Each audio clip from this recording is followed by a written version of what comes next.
Have you ever made a decision so painful that, at the time, it felt completely justified, only to discover later that it was built on a misunderstanding? What if the greatest mistake of your life wasn't trusting the wrong people, but believing you already knew the truth? The day I removed my own children from my will, I wasn't trying to punish them because I hated them. I was trying to protect what little dignity I believed I had left. I thought their silence meant they had stopped caring. I thought their distance meant they no longer needed me. But I was wrong. The heartbreaking truth was that every one of us was trying to protect someone else, and in doing so, we stopped asking the one question that could have saved our family. By the time I realized what had really happened, I believed I had already lost the people my wife had spent a lifetime teaching us to hold close. If only one of us had spoken sooner, none of us would have needed forgiveness.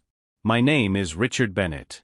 I'm 74 years old, a retired carpenter, a husband of 43 wonderful years, and a father who always believed family came before everything else. I never imagined that one decision, made in the middle of heartbreak, would become the greatest regret of my life. Today, I'm sharing my story with the hope that it helps someone else avoid the mistake I made. Before we begin, if stories about family, love, betrayal, forgiveness, and life's most valuable life lessons touch your heart, please take a moment to like this video and subscribe to our channel. Your support allows us to keep bringing you meaningful stories every week. And I'd truly love to hear from you. What kind of stories would you like us to tell next? More family betrayal stories, inheritance conflicts, emotional second-chance journeys, revenge and karma stories, or inspiring stories about hope and forgiveness? Share your thoughts in the comments below because many of our future stories are inspired by your suggestions. Now, let me take you back to the day I believed my own family had given up on me. People often say that growing old teaches you patience. I discovered it also teaches you how to recognize silence. Not the silence of an empty room. The silence of a telephone that used to ring every evening. The silence of birthdays that slowly became ordinary weekdays. The silence that settles into a house after the people who once filled it with laughter become too busy living their own lives. After my wife, Eleanor, passed away, I promised myself I wouldn't become one of those fathers who complained that his children never visited enough. They had families, jobs, responsibilities. I understood all of that. I had spent 43 years working overtime so they could have better lives than I ever did. If anyone understood sacrifice, it should have been me. So whenever a weekend passed without a visit, I made excuses for them. They're exhausted. When a phone call lasted only a few minutes, I smiled and told myself, at least they called. When holidays became shorter every year, I convinced myself that life simply moved faster than it used to. That's what parents do. We protect our children, even from our own disappointment. For nearly 3 years, I believed those excuses. Until one Sunday afternoon quietly changed everything. It was my 74th birthday. Nothing extravagant had ever mattered to me. I didn't need expensive gifts. I didn't expect a big celebration. Truthfully, all I wanted was one meal with my family around the same table. Emily had called earlier that week. "We'll all be there, Dad." Michael texted the night before. "Wouldn't miss it." Even my youngest son, Adam, who lived nearly 4 hours away, said he'd leave early that morning.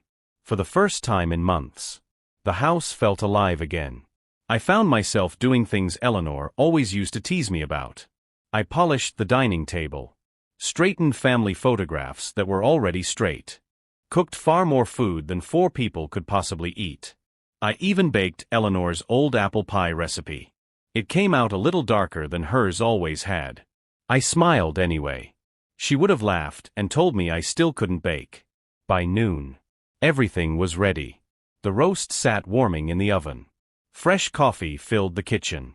3 place settings waited beside mine. Outside, I noticed every passing car. Each time tires slowed near the driveway. My heart lifted, only to settle again as they continued down the road. 1 o'clock came. Then 2. I looked at my phone. No messages. No missed calls. I told myself traffic must be heavier than usual. At 2:30, Emily finally texted. "Running late. Sorry, Dad." Nothing more. No explanation.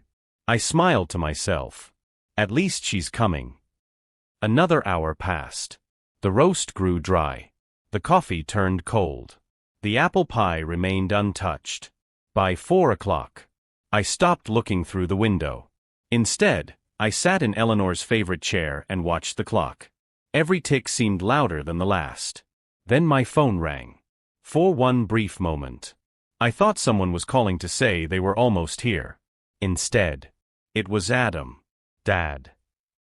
His voice sounded rushed. I'm really sorry. I can't make it today. Before I could answer, he added, I'll explain soon. The call ended less than a minute later. William, no. Richard lowered the phone slowly. The house felt strangely quiet. Not because no one had arrived. Because, for the first time, I stopped making excuses for them. As evening settled outside, I carried the untouched food into the kitchen. One plate at a time. One chair pushed back beneath the table. One candle quietly blown out. There was no anger. Only an emptiness I hadn't allowed myself to feel before. The next morning, I woke earlier than usual. Not because I'd slept well. Because I'd barely slept at all. I sat at the kitchen table staring at Eleanor's photograph. You always said I expected too little from them, I whispered. I think you were right. That afternoon, without telling anyone, I drove across town. Not to my children's homes. To the office of the attorney who had handled our family's affairs for over 20 years. His receptionist smiled as I walked in. Good afternoon, Mr. Bennett. I'll let Mr. Carter know you've arrived. As I waited, I looked around the familiar office. Family photographs covered the walls. Certificates. Old books. A grandfather clock quietly marked the passing minutes. I'd walked into that office many times with Eleanor. To buy our first home. To prepare our wills. To update them after grandchildren were born. Never once had I imagined walking in alone. Mr. Carter greeted me warmly. It's good to see you again, Richard. I wish it were under happier circumstances. So do I. He invited me into his office. For several moments, we talked about ordinary things. The weather. His retirement plans. The local baseball team. Finally, he looked at me and asked the question I'd been avoiding since I walked through the door. What can I help you with today? Richard took a slow breath. Then quietly said the words he'd been repeating in his mind all morning. I want to change my will. Mr. Carter nodded. Of course. What changes would you like to make? Richard looked toward the window. The answer should have felt impossible to say. Instead, it came with frightening ease. I don't want to leave anything to my children anymore. For the first time in 20 years. Mr. Carter didn't write a single word. He simply looked at Richard. As if waiting for him to say, I'm only joking. But Richard wasn't joking. Not anymore. And somewhere far beyond that quiet office, 3 children were living their ordinary lives. Completely unaware that, with one painful decision, their father had just begun rewriting the future of their family. For the first few days after changing my will, I felt something I hadn't expected. Relief. Not happiness. Certainly not peace. Just the quiet relief that comes after making a decision you've argued with yourself about for far too long. I told myself there was no point waiting for people who clearly had other priorities. If my children had chosen to move on with their lives, perhaps it was finally time I accepted it. That's what I believed. Until 3 days later, my phone rang. The screen displayed a name I hadn't seen in nearly 2 months. Sarah Collins. My late wife's closest friend. Eleanor always said I'd outlive everyone, Sarah laughed softly as I answered. I'm beginning to think she might have been right. Richard smiled. It's good to hear your voice. There was a brief silence before Sarah asked, Richard, have you spoken to Emily since your birthday? Not really. I've been wondering whether I should tell you something. Richard's grip tightened around the phone. What is it? Another pause. I saw Emily that afternoon. Richard frowned. You did. She wasn't at work. She wasn't shopping. She was sitting in her car outside your street. Richard's heart skipped. Outside my house? Sarah nodded, though he couldn't see her. She looked like she'd been crying. Richard searched for an explanation. Did she come inside? No. She stayed there for a while. And then drove away. Neither of them spoke. Finally Richard asked the question that mattered most. Did she say why? No. She only told me. I don't think Dad wants to see me anymore. The words settled heavily into the room. Richard couldn't remember breathing. He had spent days believing Emily hadn't come because she didn't care. Now, he wasn't even sure she believed she was welcome. Before hanging up, Sarah quietly added, I don't know what happened between you two. But I've never seen her look so heartbroken. After the call ended, Richard remained at the kitchen table for several minutes. He wasn't trying to prove Sarah wrong. He was trying to understand how two people could experience the same day so differently. That afternoon, he decided to go to the grocery store. Not because he needed anything. Because sitting alone with unanswered questions had become unbearable. As he reached for a loaf of bread, someone called his name. Richard. It was his neighbor, Martha. After a few minutes of conversation, she smiled. I almost waved to Emily last Sunday. Richard looked up. You saw her too? Martha nodded. I thought she'd stopped by. I saw her car near your driveway. Richard didn't answer. Two different people. The same memory. Whatever had happened on his birthday. Emily had been there. But she had never walked through his front door. On the drive home, Richard replayed the afternoon over and over. Had he missed something? Had she knocked while he was in the backyard? Had he accidentally locked the front gate? Or had someone given her a reason to leave? The thought unsettled him. Not because it answered anything. Because it created possibilities he hadn't considered before. The next morning, Michael stopped by carrying 2 cups of coffee. I figured you could use some company. Richard smiled. I won't argue with free coffee. For a while, everything felt normal. They talked about baseball, the weather, a new family moving into the neighborhood. Then Richard casually asked, Did you hear from Emily after my birthday? Michael hesitated. Not much. She seemed upset. Richard looked at him. Did she tell you why? Michael stared into his coffee for a moment before answering. She said. She thought giving you some space was the right thing. Richard frowned. Space. Michael nodded. That's all she said. It wasn't the answer that bothered Richard. It was Michael's expression. He looked less like someone hiding a secret, and more like someone protecting one. Before Richard could ask another question, Michael checked his watch. I've got to meet someone. What are you working on these days? Michael smiled politely. I'll tell you soon. Then he left. Richard watched from the front window until the truck disappeared. 3 conversations.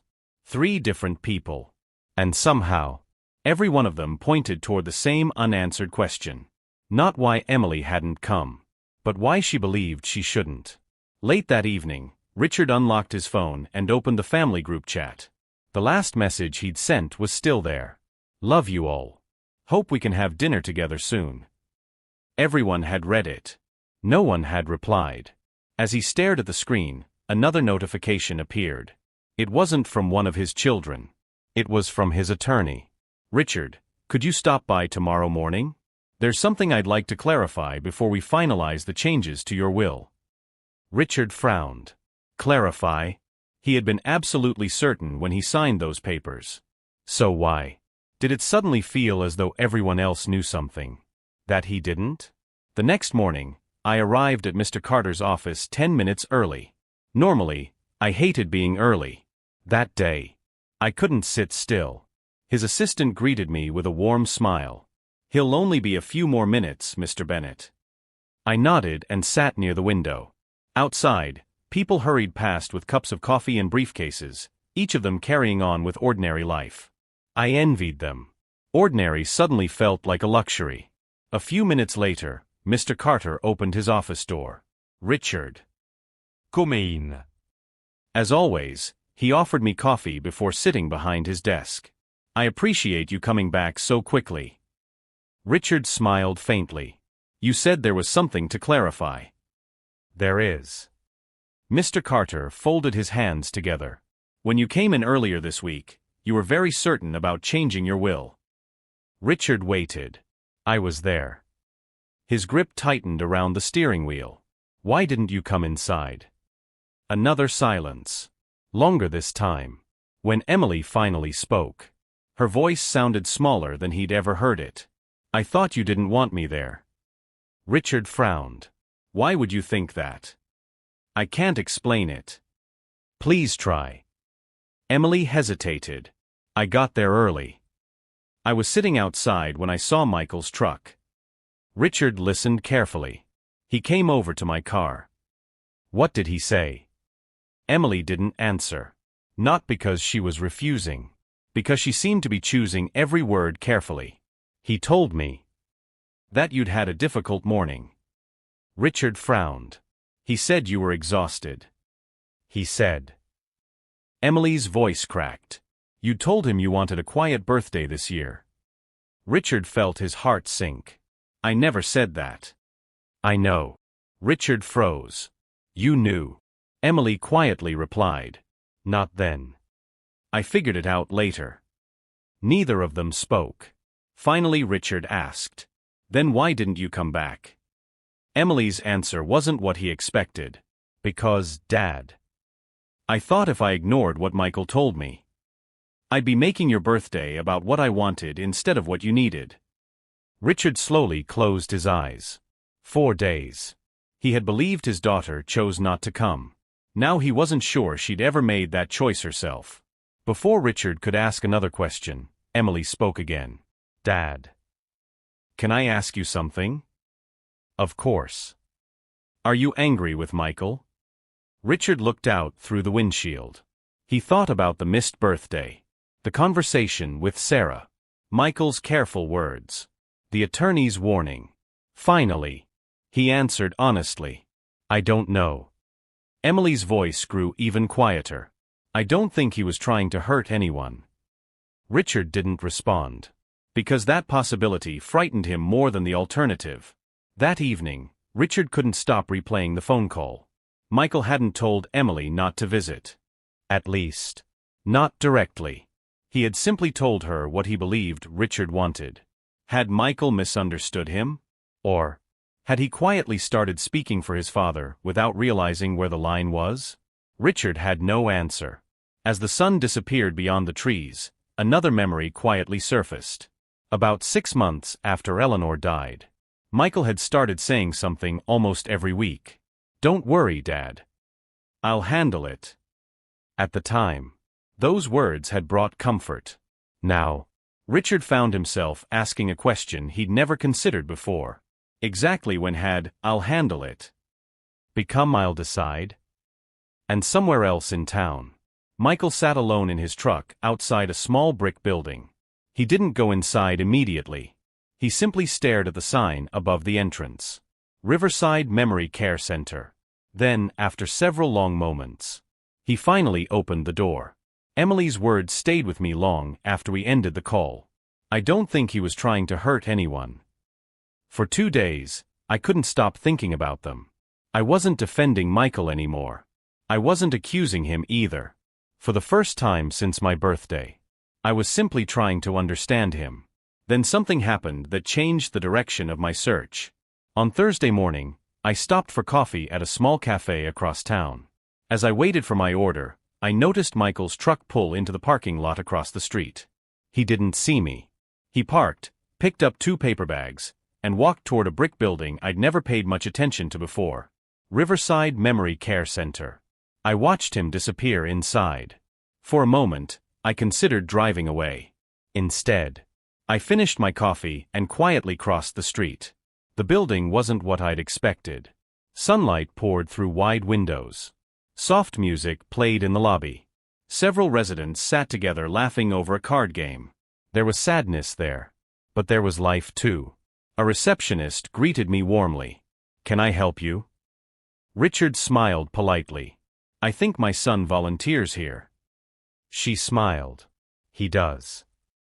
Richard blinked. He volunteers. Every Thursday. For almost 2 years now. That answer surprised him. Finally. One mystery had an answer. Michael wasn't hiding an affair. He wasn't attending secret meetings. He wasn't dealing with lawyers. He had been quietly volunteering every Thursday. Richard felt an unexpected wave of relief. Then another question immediately replaced it. Why had he never mentioned it? Before Richard could ask anything else, the receptionist smiled. The residents absolutely adore him. Especially Mr. Wallace. She pointed toward a sunlit activity room. Through the glass, Richard saw Michael sitting beside an elderly man, helping him assemble a wooden birdhouse. Neither of them seemed aware of the world around them. The old man struggled to remember which pieces fit together. Michael never rushed him. Every few minutes, he simply smiled and said, "Take your time. We'll figure it out together." Richard stood silently. The words sounded painfully familiar. They were the same words he'd repeated to Michael when teaching him to fish, when helping with homework, when teaching him to drive. Without realizing it, Michael had become the kind of man he'd once hoped to raise. Then something unexpected happened. The elderly man looked at Michael and quietly asked, "Are you my son?" Michael didn't correct him immediately. He gently placed a hand over the man's. "No. But I'm here with you today." The old man smiled. "I suppose that's enough." Richard quietly looked away. His eyes had begun to sting. This wasn't the behavior of someone pretending to be kind. Compassion had become part of who Michael was. As Richard turned to leave, the receptionist spoke again.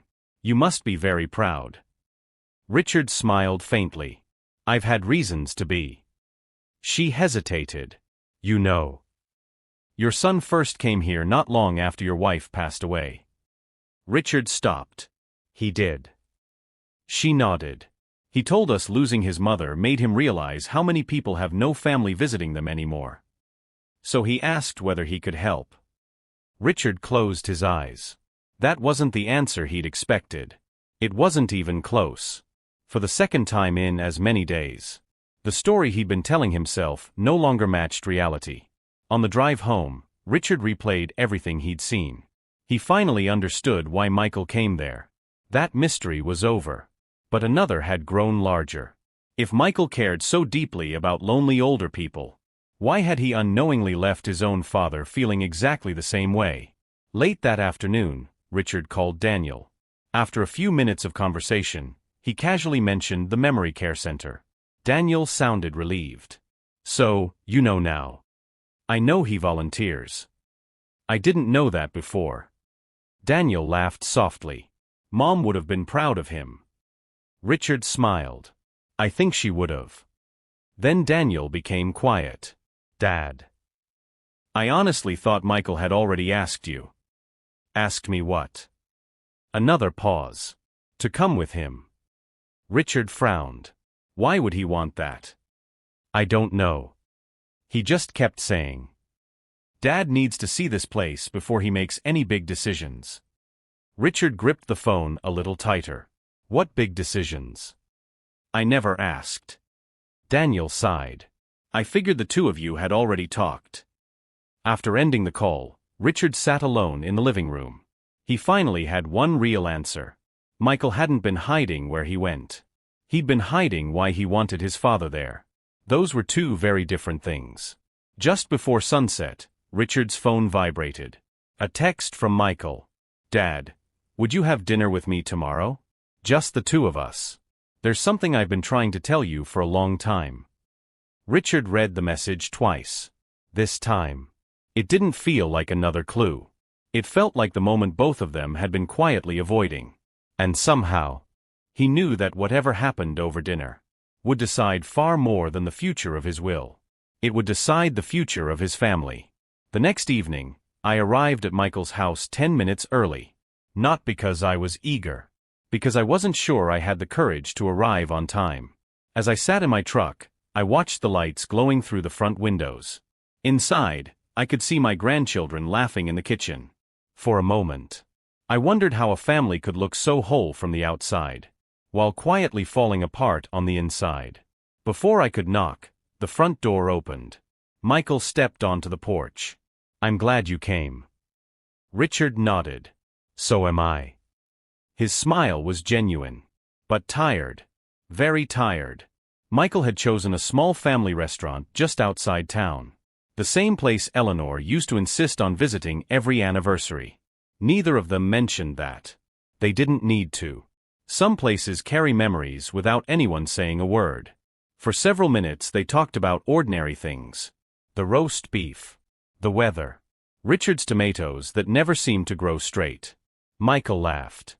I still don't know how you manage to grow vegetables that look so unhappy. Richard smiled. They take after their owner. The joke landed. Both men laughed. It felt strangely comforting. Then silence returned. Not awkward. Heavy. Finally, Michael placed his fork on the table. Dad. I've been trying to figure out where everything started going wrong. Richard looked at him. So have I. Michael nodded slowly.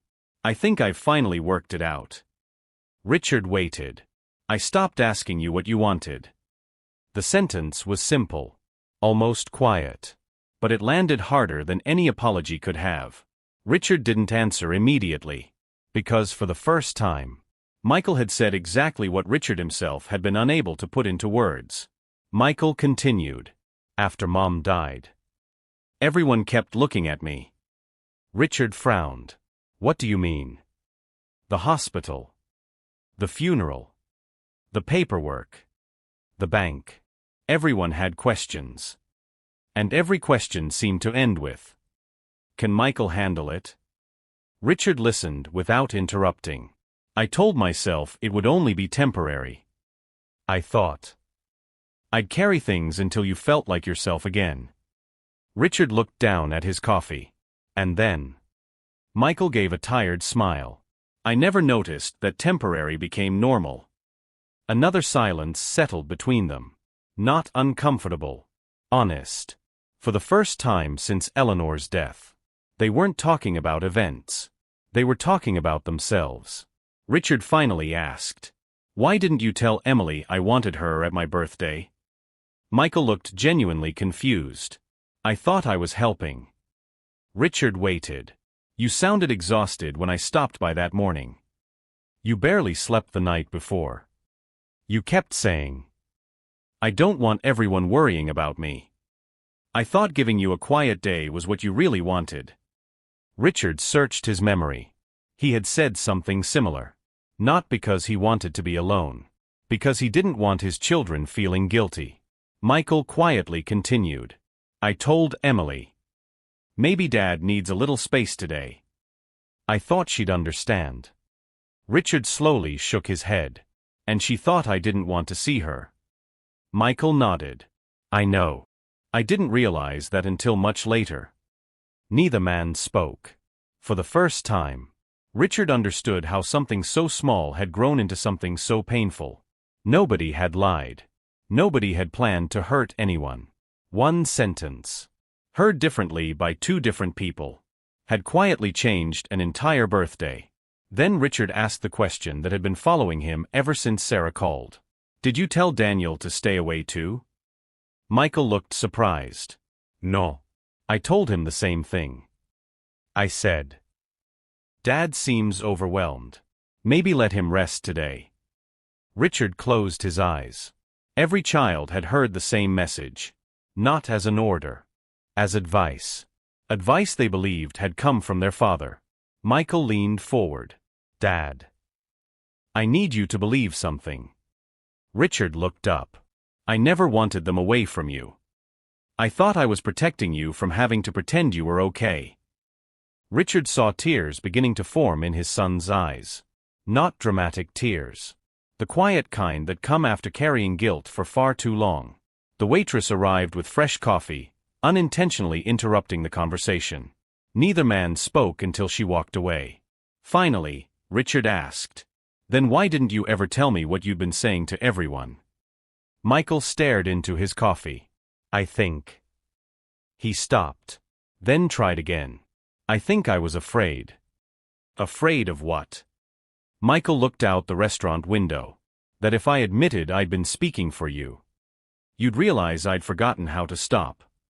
Richard felt those words settle deep inside him. Not because they answered everything. Because they explained something far more important. Michael hadn't crossed the line in one moment. He'd crossed it so gradually. He no longer knew where it had been. As they left the restaurant, Michael walked Richard to his truck. The parking lot was almost empty now. Only the sound of distant traffic filled the night. Just before Richard opened the driver's door, Michael spoke again. "Dad.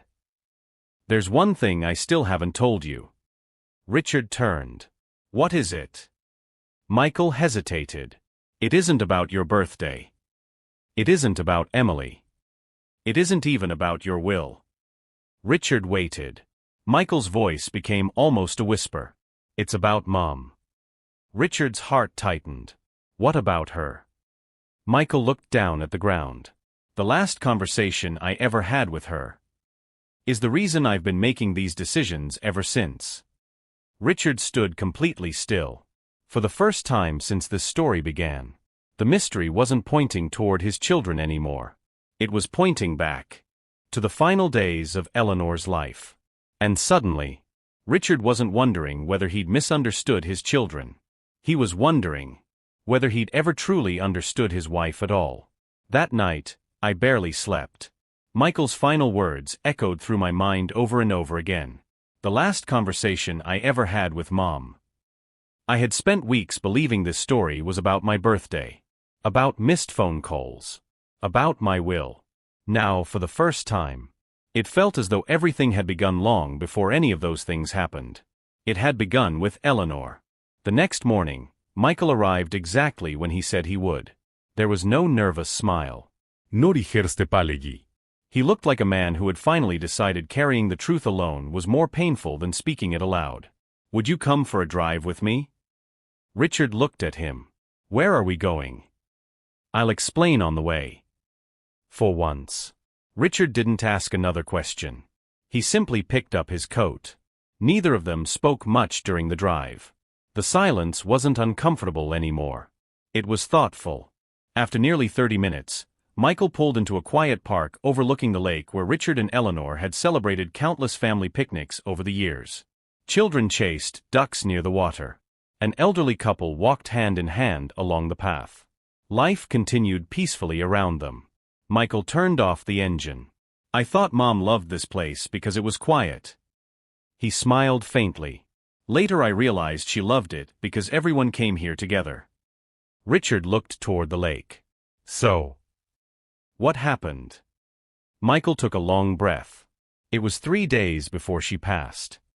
You'd gone home to get some clothes. I stayed with her at the hospital." Richard listened without speaking. For almost an hour. "We didn't talk about medicine. We didn't talk about dying. We talked about you." Richard slowly turned toward his son. Michael continued quietly. "She wasn't worried about herself anymore. She was worried about what would happen after she was gone." Richard felt his chest tighten. "She said something I've never forgotten." Michael's voice became softer. "Your father has spent his whole life making sure everyone else feels safe. When I'm gone, he'll pretend he's stronger than he is." Richard lowered his eyes. That sounded exactly like Eleanor. Michael swallowed hard. Then she looked at me and said, "Promise me something." Richard's heartbeat slowed. "What did you promise her?" Michael didn't answer immediately. Instead, he stared out across the water. "I promised that I wouldn't let you face everything alone." Richard felt tears gathering in his eyes. Michael continued. "She never asked me to make decisions for you. She never asked me to speak for you. She never asked me to protect you from your own children." He shook his head slowly. "She only asked me to make sure you were never alone." A long silence settled between them. Neither father nor son moved. Because both of them now understood the same heartbreaking truth. Somewhere along the way, a promise had quietly changed shape. Michael finally looked at his father. "The first few months. It felt like I was keeping that promise. I helped with the paperwork. The bills. The repairs. The things Mom always handled." Richard nodded. "I was grateful. I know. Michael smiled sadly. That's what made it so easy. When people thanked me, I kept saying yes. When someone asked what you wanted, I answered. When someone asked what was best for you, I answered that too. Richard closed his eyes. He wasn't hearing excuses. He was hearing a man slowly realizing where everything had gone wrong. It happened so gradually. Michael whispered. I honestly stopped noticing the difference. Richard looked at him. The difference between what? Michael's eyes filled with tears. Helping you. And replacing you. Neither of them spoke. The words didn't need explaining. They carried every misunderstanding of the past 2 years. Every missed conversation. Every painful assumption. Every decision made with love. That slowly became control. After several minutes, Richard finally asked the question that had been waiting since Module 1. If that's true, why didn't you tell me? Michael laughed quietly. Not because anything was funny. Because the answer embarrassed him. Because every month that passed, it became harder to admit I'd crossed the line. I kept thinking, I'll fix it next week. Then next month. Then after your birthday. But every delay only made the conversation more impossible. Richard understood that feeling better than he wanted to. How many times had he planned to call his children first, only to wait another day? How many misunderstandings survive, simply because nobody speaks? Michael reached into his jacket pocket. I want to show you something. He carefully unfolded a worn piece of paper. It wasn't a legal document. It wasn't part of the will. It wasn't from a lawyer. It was a small handwritten note. Richard immediately recognized the handwriting. Eleanor's. Michael placed it gently into his father's hands. I've carried this ever since she died. Richard looked down. The note contained only one sentence. Take care of each other, not for each other. Richard read it again. Then a third time. Only one word had changed everything. With. Not for. Eleanor hadn't wanted one person carrying the whole family. She had wanted the family carrying one another. Michael looked away. I didn't understand the difference until it was too late. Richard folded the note carefully. For the first time since changing his will, he wasn't thinking about money, or inheritance, or birthdays. He was thinking about one simple promise that had slowly become something Eleanor had never intended. Then he quietly asked the question that still remained unanswered. Michael, if all of this is true, why did you want me to see the memory care center before I finalized my will? Michael looked back at his father. His expression changed. Not with fear. With sadness. Dad. Because there was one more thing Mom asked me to do. And I haven't had the courage to tell you about it. The answer was finally within reach. Michael didn't answer immediately. Instead, he walked toward the lake and rested his hands on the old wooden fence overlooking the water. Richard joined him. For a while, neither of them spoke. The silence no longer felt uncomfortable. It felt like two people finally finding the courage to stop protecting each other from the truth. Finally, Michael took a slow breath. Dad. You asked why I wanted you to visit the memory care center. Richard nodded. I did. Michael looked across the lake. It wasn't because I wanted you to live there. It wasn't because I thought you couldn't take care of yourself. Richard remained silent. I wanted you to meet people whose families loved them deeply. Even though life no longer looked the way it once had. He smiled sadly. I thought if you saw them, you'd understand something I couldn't find the words to explain. What was that? Michael looked at his father. That being busy isn't the same as not caring. Richard lowered his eyes. 4 weeks. Those had been the very two things he'd confused. Michael reached into the back seat of his truck and removed a worn leather folder. I've been carrying this around for days. Richard accepted it. Inside were several pages. None of them were contracts. None of them were signed. Just printed estimates. Ideas. Sketches. Notes written in different handwriting. Richard frowned. What is all this? Michael smiled gently. Options. Richard looked confused. For what? Emily's notes filled one page. Daniel's handwriting covered another. Adam had circled several items in blue ink. There were estimates for a downstairs bedroom, safer bathroom rails, a wider front step. Nothing had been approved. Nothing had been purchased. Nothing had been decided. Richard looked back at his son. You weren't renovating my house. Michael shook his head. No. We were trying to figure out what might be possible. He hesitated. Because we wanted to ask you. Richard stared quietly at the papers. Ask me. Michael nodded. Our plan was to bring everything to your birthday dinner. We wanted to spread these papers across your kitchen table. And ask one simple question. Richard's voice barely rose above a whisper. What question? Michael smiled sadly. Dad, what kind of future do you want? Richard felt something tighten in his chest. Not because of the papers. Because nobody had ever asked him that question before. Michael looked away. Emily wanted you involved from the beginning. Daniel kept saying. Nothing happens unless Dad wants it.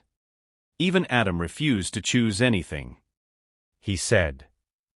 It's Dad's home. Dad decides. Richard slowly turned another page. Someone had written across the top in Eleanor's handwriting. Not a sentence. Just 4 words. Ask Richard first. Richard froze. Mom wrote this. Michael nodded. Months before she passed away. She kept reminding us. One day your father will need help. Never confuse helping him with choosing for him. Richard closed the folder.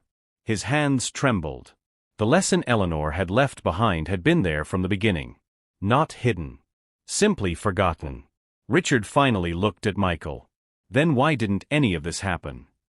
Michael laughed quietly. A tired, regretful laugh. Because the contractor called that morning. Richard frowned. The contractor? He had one opening before leaving for another project. We thought. If we met him first, we'd know whether any of these ideas were even realistic before asking you. Richard listened. No one planned to make a decision. No one planned to sign anything. We only wanted enough information to answer your questions. Michael swallowed. Emily wanted to stay with you. So did Adam. I was the one who said. We'll only be gone a couple of hours. Richard slowly closed his eyes. A couple of hours. That was all it had taken. One decision. Made with good intentions. One birthday. One misunderstanding. And an entire family quietly began drifting apart. The wind carried a few autumn leaves across the path between them. For a long time, neither father nor son spoke. Finally, Richard whispered, I changed my will. Michael nodded gently. I know. The attorney called me yesterday. He didn't tell me what you decided. He only asked whether I still wanted to meet with the contractor. Richard looked surprised. What did you tell him? Michael didn't hesitate. I told him there wouldn't be any meeting. Richard frowned. Why? Because this time. Michael smiled sadly. I wanted the first decision to belong to you. Richard stared at him. There it was. The lesson both of them had spent months learning. Not through anger. Not through blame. Through loss. Through silence. Through regret. Real love doesn't decide. Real love asks. Michael looked toward his father. Emily and your brothers are waiting at the house. Richard smiled faintly. What for? Michael's eyes softened. They don't have plans. They don't have drawings. They don't even have suggestions. He paused. They're waiting to ask you one question. Richard felt tears welling in his eyes. What question? Michael smiled. Dad, how do you want us to help? For the first time since Eleanor's funeral, Richard realized the future of his family wouldn't be rebuilt by changing a will. It would begin with a conversation that should have happened long ago. The drive home was quiet. Not because there was nothing left to say. Because, for the first time in months, neither of us felt the need to fill every silence. Some silences aren't empty. They're where understanding finally begins. As we turned onto my street, I noticed 3 familiar cars parked outside the house. No one was standing on the porch. No one was waiting dramatically in the driveway. The curtains were open. The kitchen light was on. It looked exactly like every family gathering Eleanor had ever hosted. Ordinary. Warm. Home. Michael switched off the engine. They're inside. Richard nodded slowly. I know. For several seconds, neither of us reached for the door handle. Then Michael smiled. You first. Richard looked at him. No. You first. Michael laughed quietly. I've spent 2 years walking in ahead of you. He stepped back. I think it's your turn. Richard smiled for what felt like the first genuine time in weeks. Then he opened the front door. The conversation inside stopped almost instantly. Emily looked up first. Then Adam. Then Daniel. No one rushed forward. No one knew whether they should. The room felt strangely familiar. Like returning to a home after years away. Richard looked at each of them. There were tired faces. Red eyes. Nervous smiles. He realized something that hadn't occurred to him before. He wasn't the only one carrying regret.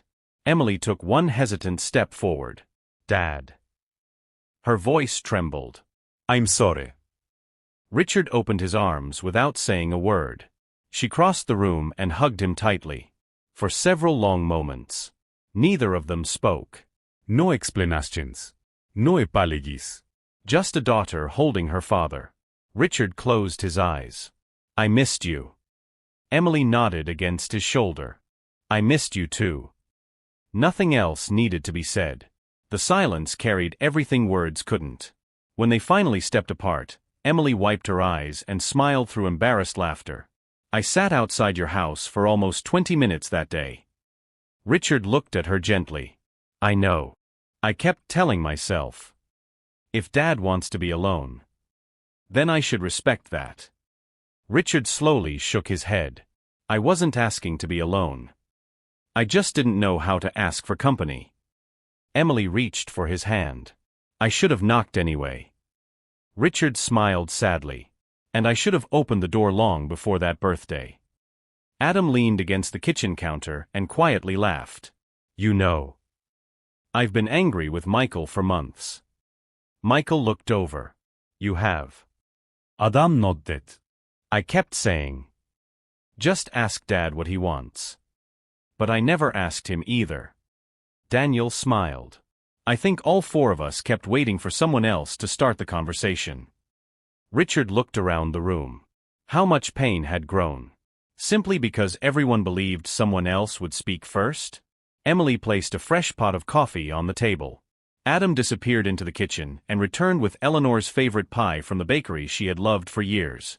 Daniel found the old family photo album without anyone asking. Little by little, the room stopped feeling like a meeting. It started feeling like home again.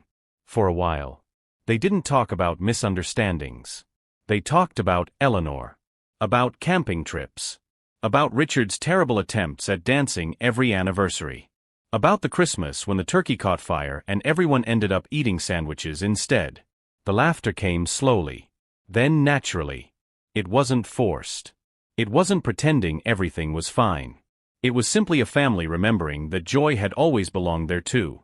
Eventually, Michael placed the leather folder in the center of the table. No one reached for it. Instead, he looked at his father. Dad. We're not here to convince you of anything. He gently pushed the folder toward Richard. We're here to listen. The room fell quiet again. Not because anyone was uncomfortable. Because every person at that table understood what those words meant. Richard rested his hand on the folder, but didn't open it immediately. He looked at each of his children before speaking. For weeks. I thought everyone had been making decisions about my life. He smiled softly. The truth is, I made the biggest decision of all without asking any of you. No one interrupted. No one defended themselves. They simply listened. Richard finally opened the folder. He looked at the sketches, the notes, the estimates, then quietly closed it again. I appreciate the time you spent putting these ideas together. He paused. But before we make a single decision, there's something I'd like us to promise each other. Emily nodded. What is it? Richard smiled. No more deciding for one another. No more assuming. If someone is hurting, we ask. If someone needs help, we ask. If someone disagrees, we talk. Michael's eyes filled with tears. Mom would have loved hearing that. Richard looked toward Eleanor's photograph on the mantel. I think she spent years trying to teach us exactly that. Later that evening, after everyone had gone home, Richard remained alone in the living room. The house no longer felt silent. It felt peaceful. He picked up Eleanor's photograph. You were right. He smiled. We didn't need a better will. We needed better conversations. His eyes drifted toward the sealed envelope resting on the coffee table. Inside was the amended will. The one written out of hurt instead of understanding. Tomorrow, he would visit Mr. Carter. Not because a legal document could repair a family, but because it should finally reflect the family they were becoming. Just before turning off the lights, his phone vibrated. A message from Emily. Only 3 simple words. Love you, Dad. Richard smiled. He didn't type a long reply. He simply wrote back. Love you too. Sometimes, the conversations that change a family forever begin with the words that should have been spoken all along. The following morning, I woke before sunrise. For months, I dreaded the silence that filled the house every morning. That day, it felt different. Not because the house had changed. Because I had. As I walked into the kitchen, my phone buzzed. A message from Michael. Morning, Dad. We're thinking about coming over Saturday. Does that work for you? Richard smiled. It wasn't the message that caught his attention. It was the question. Does that work for you? Only a few words. But they carried everything his family had spent months learning. For the first time in a long while, no one was deciding for him. They were inviting him into the decision. Richard replied. Saturday sounds perfect. Later that morning, Richard walked into Mr. Carter's office once again. The attorney looked up and smiled. I had a feeling I'd be seeing you. Richard laughed softly. I suppose you did. They sat down in the same chairs they had occupied only weeks earlier. The room looked exactly the same. The books. The family photographs. The old grandfather clock. Only one thing had changed. The man sitting across the desk. Mr. Carter folded his hands. What would you like to do today? Richard smiled. I'd like my will to reflect my family. Instead of my loneliness. The attorney nodded quietly. I was hoping you'd say that. No dramatic speeches followed. No lengthy legal discussions. Just a few signatures. A few initials. And one painful decision. Finally replaced by a better one. As Richard stood to leave, Mr. Carter smiled. You know, I've spent 40 years writing wills. Richard looked at him. And the happiest clients are rarely the ones who leave the most behind. They're the ones who leave with fewer regrets. Richard nodded. I understand that now. Saturday arrived sooner than expected. This time, Richard didn't prepare the entire meal by himself. At exactly 10 o'clock, Emily walked through the front door carrying groceries. I remembered your shopping list. Richard grinned. So now I'm too old to buy tomatoes? Emily laughed. No. But you're terrible at picking ripe ones. A few minutes later, Adam appeared with fresh bread from the bakery. Daniel followed carrying Eleanor's favorite flowers. Finally, Michael arrived. He stopped at the kitchen doorway. Dad. Richard looked up. Michael held up a notebook. I wrote down a few ideas about the house. He paused before opening it, then smiled. What do you think? Richard couldn't help smiling. There it was. The question that should have been asked from the very beginning. Instead of answering immediately, Richard pulled out another chair. I think we should all sit down first. Within minutes, everyone gathered around the dining table. The notebook lay open in the middle. Nobody reached for it.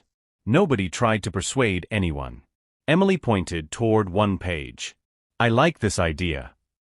Then she looked at Richard. But only if you do. Adam şuruk. I honestly don't care what we choose. I just want you comfortable. Daniel added. And if you decide you don't want to change a single thing, that's okay too. Richard looked around the table. No one was speaking over anyone. No one was making decisions in someone else's place. They were doing something much simpler. They were listening. After a long moment, Richard tapped one of the sketches. I've always wanted a small sunroom. Emily smiled. So Mom could still have her flowers? Richard looked toward the garden outside the window. Exactly. Michael wrote a note in the margin. Then stopped. He looked at his father. Anything else? Richard laughed. You really are asking this time. Michael smiled. I'm planning to keep asking. That afternoon, after lunch, Richard disappeared upstairs for a few minutes. When he returned, he was carrying an old wooden box. The same box Eleanor had kept on the top shelf of their bedroom closet for years. He placed it gently on the table. Inside were faded photographs, birthday cards, children's drawings, camping badges, report cards, small treasures that would have meant nothing to anyone else. Richard smiled. When I changed my will, I thought this was the most valuable thing I'd leave behind. He looked around the table. I was wrong. His grandchildren looked at him curiously. Richard closed the lid. The greatest inheritance a family can leave isn't a house. It isn't money. It isn't land. He reached across the table and gently squeezed Michael's shoulder. It's knowing how to love one another without trying to live each other's lives. The room grew quiet. Not with sadness. With understanding. That evening, after everyone had gone home, Richard stepped onto the back porch. The sun was setting behind Eleanor's garden. He smiled as the breeze carried the scent of roses through the yard. You were right, he whispered. We finally learned. Not how to avoid mistakes, but how to stop letting silence make them for us. If this story touched your heart, remember this. The people we love cannot read our minds. Assumptions build walls, but honest conversations build families. Before hurt turns into distance, ask one more question, make one more phone call, knock on one more door. Sometimes, a single conversation can save years of regret. Red Heart, now we'd love to hear from you. If you were in Richard's place, would you have changed your will? Or would you have asked your children one more question first? Share your thoughts in the comments below. We read every one of them. If you enjoyed this story, please like the video, subscribe to the channel, and turn on the notification bell so you never miss another heartfelt family story. Thank you for spending your time with us. And we'll see you in the next story.